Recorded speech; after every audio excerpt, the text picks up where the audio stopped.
Hi, I'm Tom Woods, and you're listening to the Libertarian Christian Podcast. Welcome to the show that gets Christians thinking about faith and politics. Get ready to challenge the status quo, expand your imagination, and tackle controversy head on. Let's stand together at the intersection of faith and freedom. It's time for the Libertarian Christian Podcast. Welcome to another episode of the Libertarian Christian Podcast, a project of the Libertarian Christian Institute. I'm your host, Doug Stewart, and I have Stephanie Slade, managing editor at Reason, with me today to talk about the right ordering of economic life, regulation, what Catholic popes have to say about economic life and capitalism. And Stephanie is just a great person to talk to about this. Stephanie, thanks for being with us. Thanks so much for having me. So in December 2019 issue of Reason, you wrote an article called Regulation and the Right Ordering of Economic Life. And the subtitle, which is kind of why I want to have you on here, because is called What Libertarians Can Learn from Catholic Social Doctrine. Now, many libertarians who don't really care about what Christians think or what any religious leader thinks might want to be like, well, why would I ever need to know that? Now, I want to have you on here to talk about this a little bit because Christians, whether Catholic or not, still tend to pay attention to what or notice what the Pope says and what, strong big picture religious, high level religious people have to say about capitalism, about economic life, things like that. And so we have things to teach libertarians who are what I might call ordinary libertarians, non-Christian libertarians or whatever. So I just want to get a sense from you. You can share this with our audience. What's the basic gist of the article here? Sure. So just to back up one half step, this article was part of a larger package, actually, in the December issue, in which we were trying to revisiting or reclaiming the word regulation and looking at what people mean when they say regulation, what historically has that word meant, and whether there are other ways to understand, economic regulation besides the traditional or what has come to be sort of in the modern era, the standard default assumption that if you're going to have an economy, you need to have it regulated by a central government, by the state. And so we were sort of exploring this question from different directions. And so my contribution was, what does the Catholic Church and what does sort of Catholic social teaching have to say? And can it teach us anything about what we mean by the word regulation? And so I spent a few years ago, I was fortunate enough to be selected to the Robert Novak Journalism Fellowship, which gave me an opportunity to invest some time and resources in really studying some of these questions. I spent a lot of time reading through what are called the social encyclicals, which I know this is an ecumenical podcast. So just in case anybody's unclear, this is a sort of body of teachings, mostly letters written by popes over the past about 130 years on questions having to do with economics, on questions having to do with the right ordering of society in a sort of industrialized or post-industrial society that we live in now. Because this is a change, for most of Christian history. We were not in an industrial society, and now we are. And so the popes wanted to study these questions and figure out how do we apply Christian moral teaching to this sort of new world order that we have. So I spent time reading through all these social encyclicals, and I was really surprised by what I found because it was not necessarily what you might expect if all you know about popes is what you sort of get from pop culture. I found that many of these letters were quite moving in their denunciations of socialism. They're not libertarian, and they're not even necessarily pro-capitalist, so to speak, or classical liberal even. But what they say is things like, we have moral obligations to each other, the market needs to be regulated, and the first line of defense when it comes to regulating the market should be in the way that we treat each other and the decisions that we make as moral actors, and that we band together into private institutions and organizations, the decisions that we make at that level. And only if all of those other things fail should the government then step in. And that is just not, I think, what most people think of when they think of what is the Catholic Church's understanding of economic regulation. So I thought that was a really interesting contribution to this larger conversation. I think a lot of people believe that the Catholic Church would have a top-down approach to what should the economy be ordered like, because it is sort of a top-down Christian institution. Right, exactly. And that's why I think it's so important to sort of differentiate between how we view society and how we view, or I guess I should say, what is the right role, what is the correct role of private institutions and differentiating between private and public institutions, the state and the non-state actors, because the church is hierarchical when it comes to its own sort of structure. And it does have, sort of assume unto itself the right to pass down teachings to believing Catholics and demand a certain level of obedience from Catholics and from believers. But that is very different from necessarily requiring that the church would say that the state should have an equal or a parallel right to sort of, demand certain obedience from that the state should have that sort of same right to pass regulations and hand down sort of, make demands and demand obedience. That one is private, one is public. And as libertarians, I think we often we accept that distinction. The rest of the sort of world, the non-libertarian world, doesn't always draw that same distinction. And so it was very interesting to find that the church does, in fact. When you research the encyclicals, how far back did you research? The sort of encyclical that's considered by most to be the first social encyclical is from 1891. So about 130 years worth of these documents. Okay. And I read all of them. You did or did not read all of them? I did. I read. Oh, wow. Okay. Yeah. Wow, that's impressive. So is there, in my mind, if I were just to randomly be polled on the street and someone asked me this incredibly obscure question, how far back did those encyclicals start becoming more socialist or anti-capitalist? Is there some sort of decade where things started transitioning, or are they all pretty well kind of a mixed bag the whole way through? Yeah, I mean, I would set aside maybe the current Pope for our conversation, because I think people's tempers can run a little hot when we start talking about Pope Francis. Mm-hmm. But up until his predecessor, Pope Benedict, so basically from Pope Leo in 1891 up until about 2013, they're more or less these documents were singing a pretty consistent tune, so to speak. I mean, they're saying that again, there is not a libertarian argument, but it's an argument that says that individuals have moral obligations and that decisions and regulation ought to happen at the level that's closest to the individual as possible. This is a Catholic. There's a word you'll hear called subsidiarity, and this is the idea in Catholic social teaching originating with these popes, that decisions should be made and problems should be solved as close to the individual person as possible. It doesn't mean there's never a role for the federal government. It doesn't even necessarily mean that the role for the federal government in the eyes of some Catholics might not be larger than the role that I might like or you might like. I mean, most Catholics are not libertarians. The popes certainly are not libertarians. But they did give us this gift of subsidiarity that says you should start by trying to solve a problem at the individual level, at the family level, at the community level. Try creating a charitable institution to solve that problem. Turn to a neighborhood group, even a labor union. The popes have been very pro sort of organized labor. So that's maybe a wrinkle in this from a libertarian perspective, but I don't think it should be, because again, that's an example of private individuals voluntarily grouping together to try to solve a problem at a much, much lower level before you bring in sort of the coercive power of the state. Yeah. I don't think the idea of organized labor or unions is an anti-libertarian idea. In fact, it's actually very libertarian in one very important sense, and it can bring balance to power by individuals voluntarily joining together. Exactly. Yeah. And so if you go back to Rerum Novarum is this first social encyclical that I mentioned from 1891, and if you start reading from back then and read forward, you'll find some very moving language talking about the importance of sort of the ability of private institutions to solve problems. So here's a quote from Rerum Novarum. Employers and workmen may of themselves effect much by means of associations and organizations that afford opportune aid to those who are in distress. This may include enumerated societies for mutual help, various benevolent foundations, institutions for the welfare of boys and girls, for young people, to help widows, basically to help the elderly. The idea was that there are many, many different types of institutions that we ought to be exploring to solve our problems. Mm-hmm. And if we're not doing that, that's actually a failure at the individual level, that we're not doing enough. We're not sort of stepping up to the plate to try to solve problems. We're just assuming, somebody in Washington or somebody in the state capitol is going to take care of that, so I don't have to.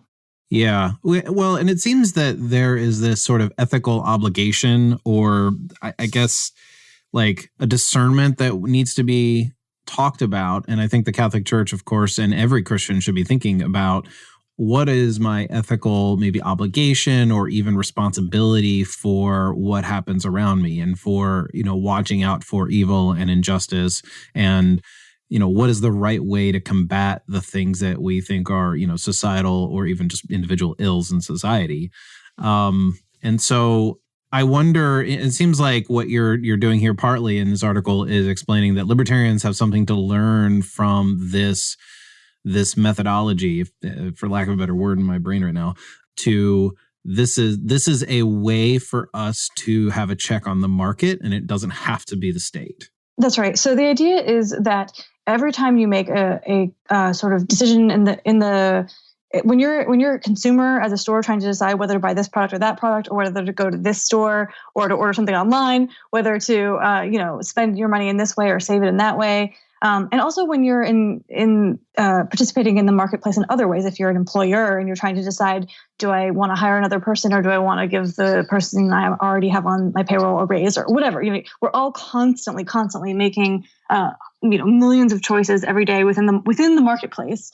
And every single one of those choices, when you sort of pile them all up on top of each other, it has a regulatory effect on the economic outcomes, on the market outcomes. So the amount of poverty even we have in our society is going to be determined by whether people make one choice or another, the cumulative effect of all those choices, whether to give to charity or to spend money on yourself or whatever it is. All those decisions, millions and millions, more than we could possibly try to even count, will have a regulatory effect naturally. I mean, whether you like it or not, the economic outcomes could be different depending on the different choices that individuals make in their individual capacity, in their private capacity, completely setting aside any sort of top-down regulation by the government.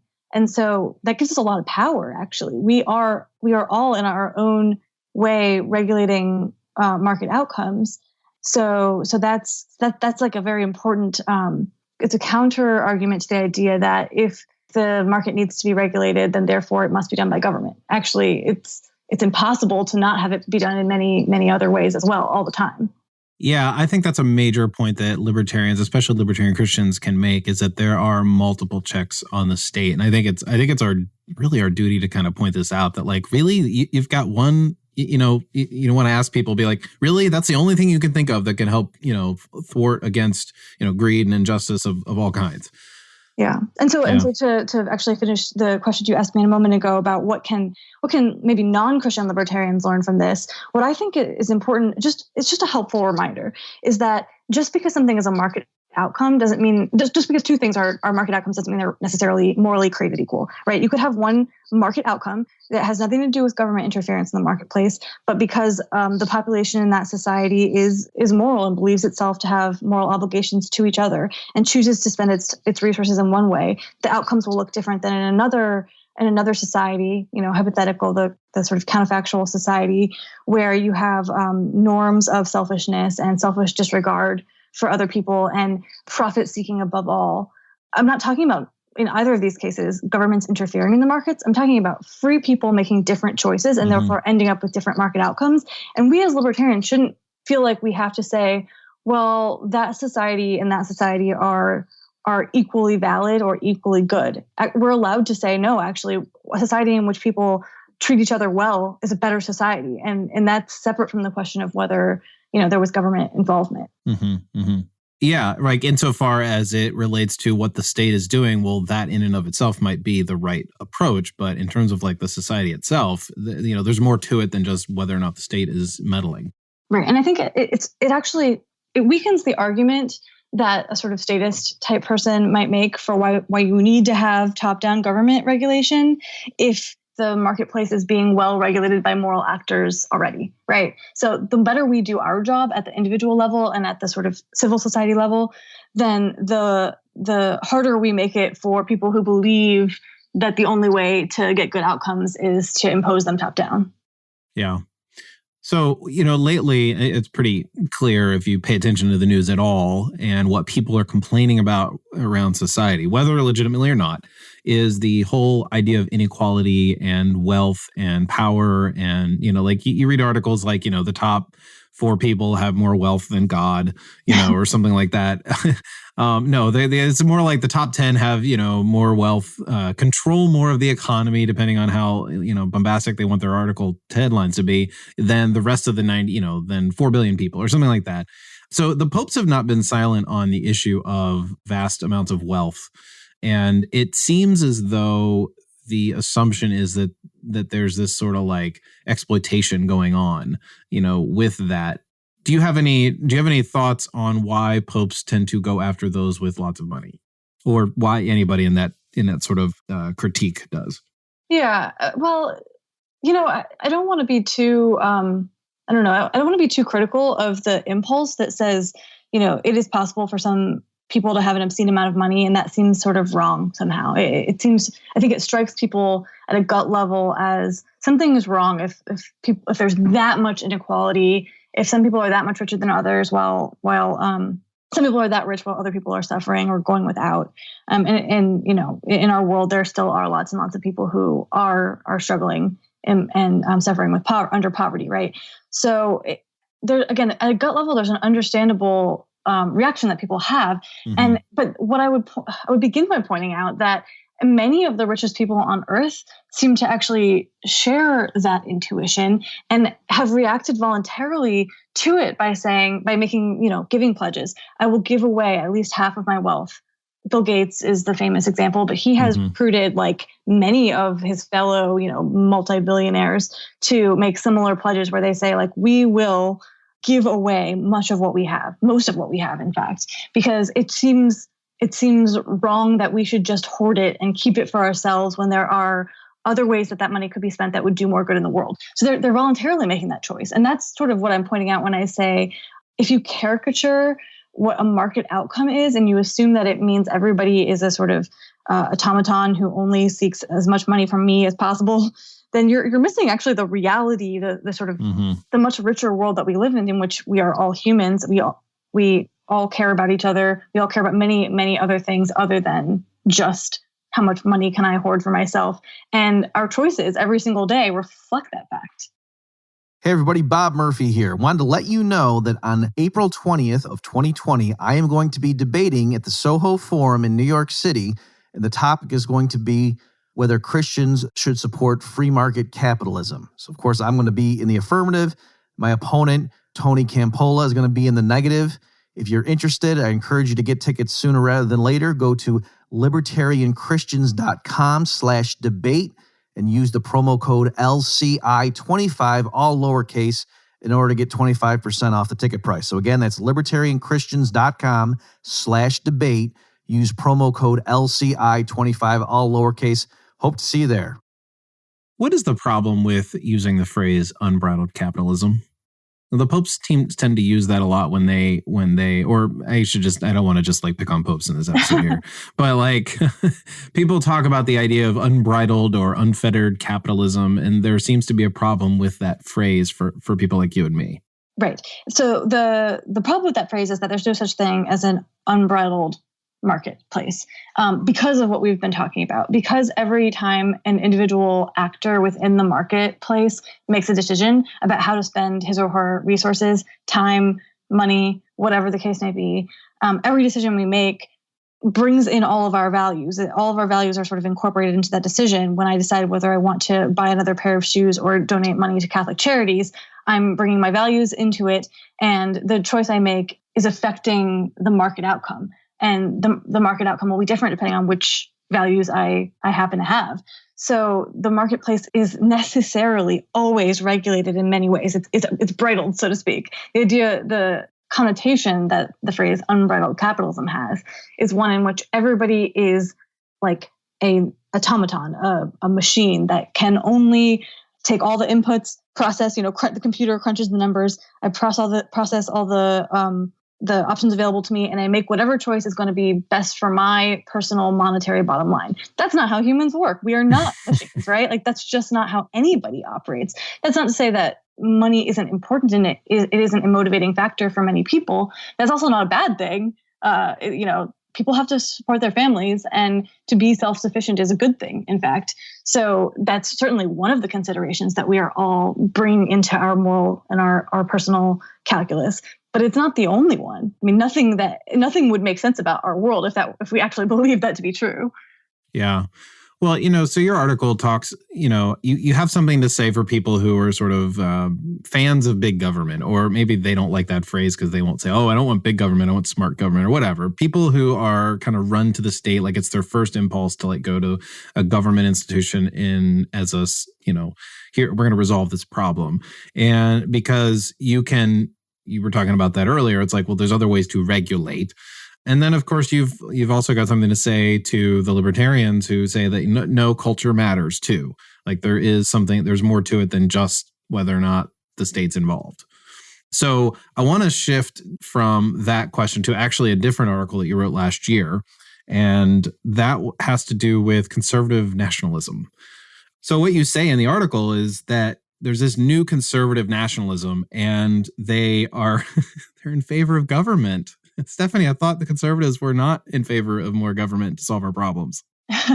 Right. Yeah. So the last couple of years has seen this really interesting emergence of, I would say, even a fracturing or a schism within the sort of conservative movement among the people who were sort of old-fashioned fusionist, Reaganite-style conservatives who they probably believe in traditional values, but they also believe in individual liberty, free markets, free trade, that sort of thing. And these new conservative nationalists, and that's what they're calling themselves. That's not meant to be, I'm not being pejorative. hurling pejoratives. But there was a big conference last summer, which was the impetus for this article I wrote called the National Conservatism Conference.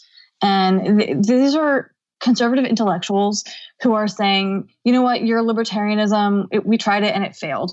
And so it's time for us to put America first. And that means tariffs. That means subsidies for American industry to help our businesses and our manufacturers compete against foreign competition and outcompete foreign competition. I mean, it means massive investments into infrastructure at home. It means probably punitive taxes against American companies that open a factory in another country, and tax breaks and subsidies and other sort of, the carrots, the sort of dangling of things in front of companies that will bring jobs back home.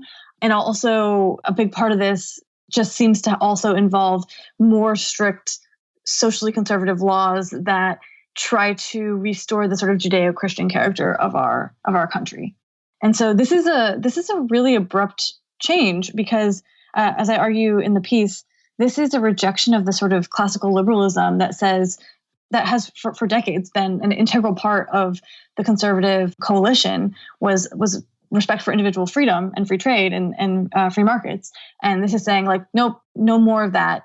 What we need to do is look out for us first. And that even if it means, bringing the hand of the state to bear to get the outcomes we want. This just sounds so like progressivism to me.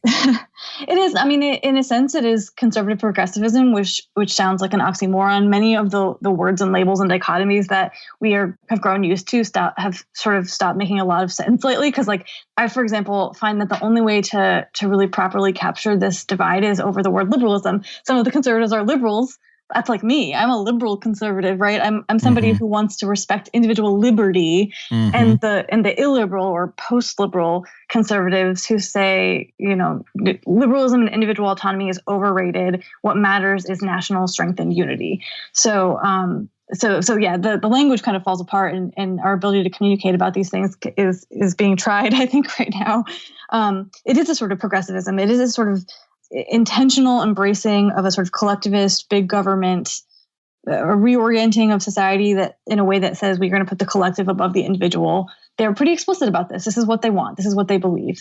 And it is worrying to me. I don't agree with that at all. I'm definitely on the other side of that schism.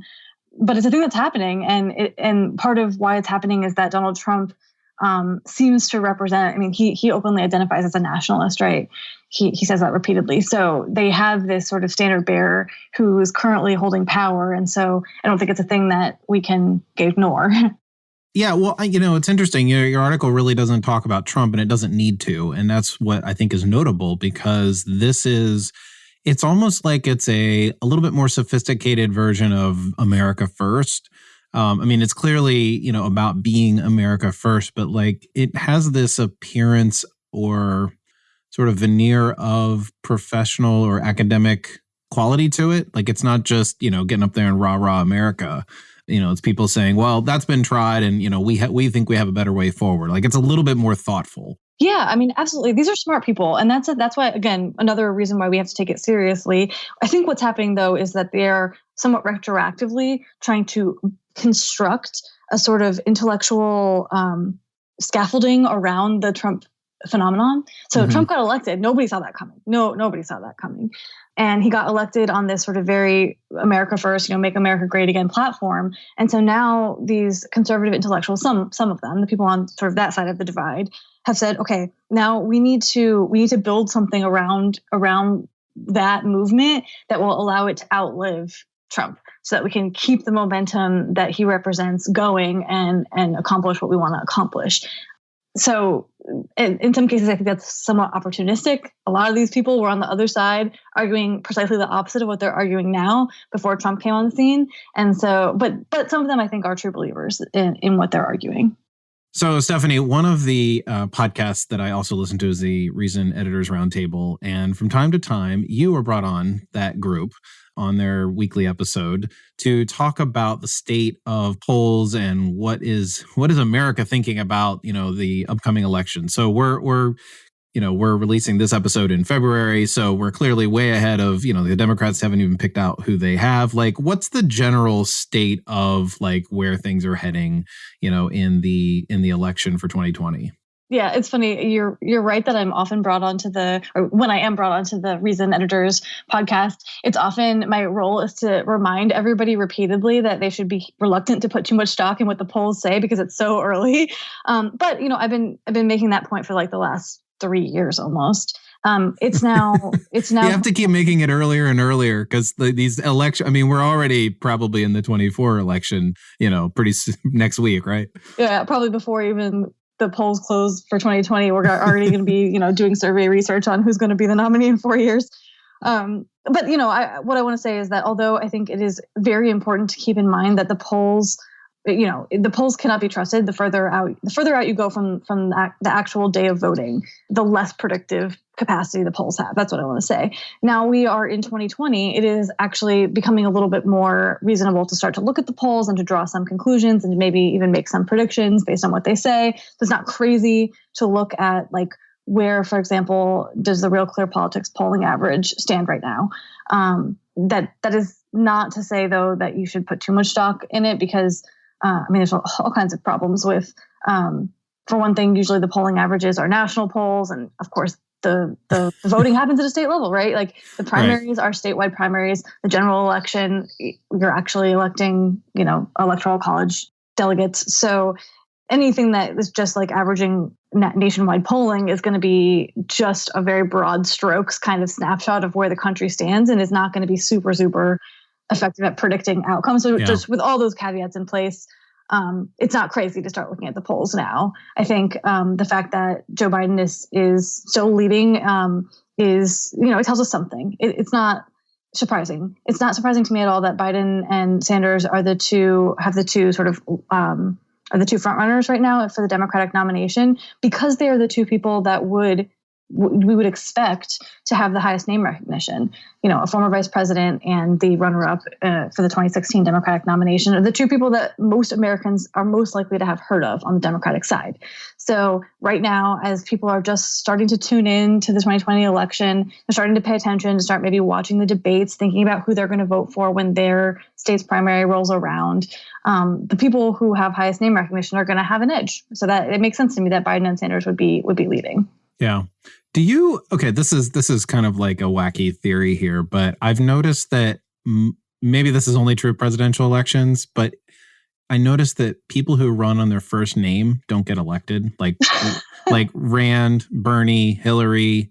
Like Donald Trump didn't run as, the Donald or whatever. Like, it just, I don't know. It just seems really kind of funny to me that these people who I would find, like I liked Rand Paul and, with respect to everyone else.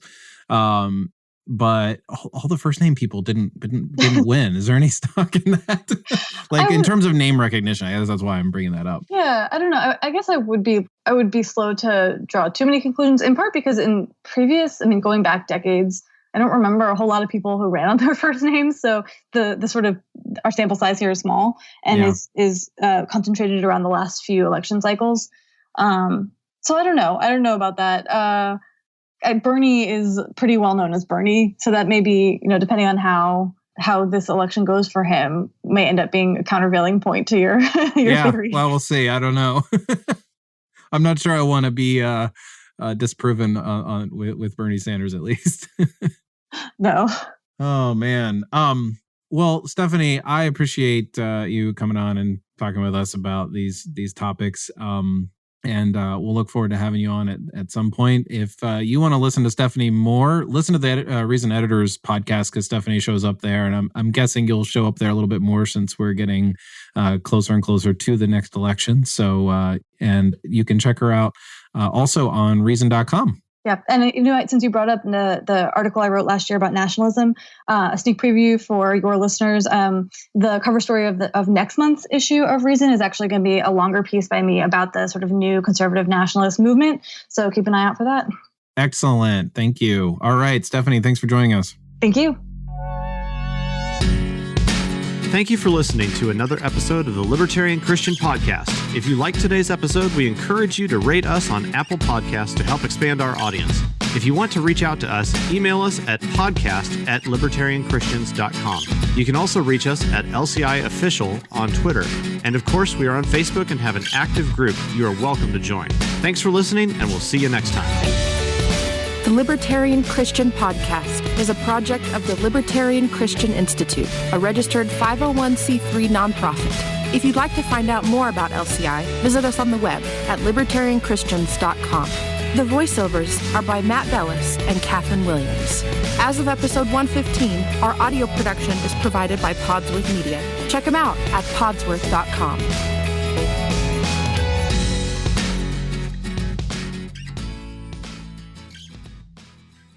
Hey, podcast listeners. Since you like listening to audio content, we wanted to let you know about a new audiobook titled Called to Freedom: Why You Can Be Christian and Libertarian.